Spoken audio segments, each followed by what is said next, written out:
Sir ಒಂದ್ ನಿಮಿಷ ನಾವೇನು ನೀವು ಹೇಳಿದ್ರೆ ನಾವು ಕೇಳ್ತೀವಿ ಸರಿನಾ.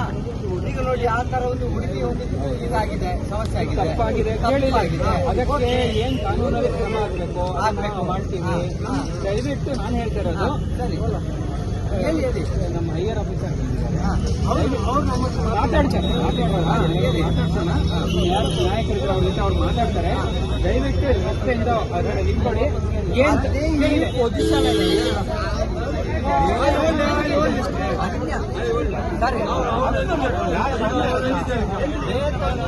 ನೋಡಪ್ಪ, ನಾವು ಪೊಲೀಸರು ಕ್ರಮ ನಾವು ಮಾಡ್ಬೇಕು. ನಾವೆಲ್ಲ ಕೇಳಿ ಒಳ್ಳೆ ರೀತಿಯಲ್ಲಿ ಹೇಳ್ತಾ ಇದೀವಿ. ನಾ ಹೇಳಕ್ ಕೇಳಿ ಅಪ್ಪ. ನಮ್ಮ ಇನ್ಸ್ಪೆಕ್ಟರ್ ಡಿವೈಸ್ಗೆ ಬಂದಿದ್ದಾರೆ. ಕಾನೂನು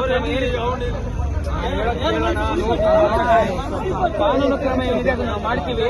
ದಯವಿಟ್ಟು ಇಲ್ಲಿ ಒಬ್ಬರು ಒಂದೊಂದು ಮಾತಾಡ್ತಾ ಹೋಗ್ಬೇಡಿ. ದಯವಿಟ್ಟು ರಸ್ತೆಯನ್ನು ಬಿಟ್ಟು ನಿಂತ್ಕೊಳ್ಳಿ. ಕೇಳಿಲಿ ಏನ್ ಕಾನೂನು ಕ್ರಮ ಆಗಬೇಕು, ಯಾರಿಗೆ ತೊಂದರೆ ಏನಾಗಿದೆ ಮಾಡ್ತೀವಿ. ಇದ್ದಾರೆ, ನಮಗೂ ಸಹ ನಮಗೆ ಕಾನೂನು ಏನಂತ ಗೊತ್ತಿದೆ, ಏನ್ ತಪ್ಪಿಗೆ ಏನ್ ಶಿಕ್ಷೆ ಇದೆ ಆ ರೀತಿಯಲ್ಲಿ ಕಾನೂನು ಅನುಸಾರ ಏನ್ ಕ್ರಮ ಇದೆ ನಾವು ಮಾಡ್ತೀವಿ.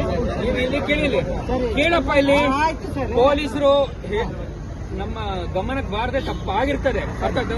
ಇವಾಗ ನಾವು ಪೊಲೀಸರು ಹೇಳ್ತಾ ಇದ್ದೀವಿ, ಒಂದು ಕಡೆ ಅಸಂಬಲ್ ಆಗಿ ಪೊಲೀಸರು ಹೇಳಿದ್ರು ಸಹ ಕೇಳದೇ ಇದ್ರೆ ಅದು ನೀವು ಕಾನೂನು ಉಲ್ಲಂಘನೆ ಮಾಡ್ದಂಗೆ ಆಗ್ತದೆ.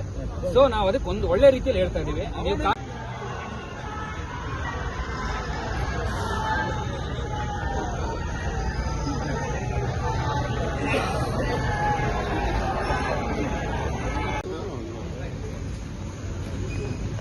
ये रहता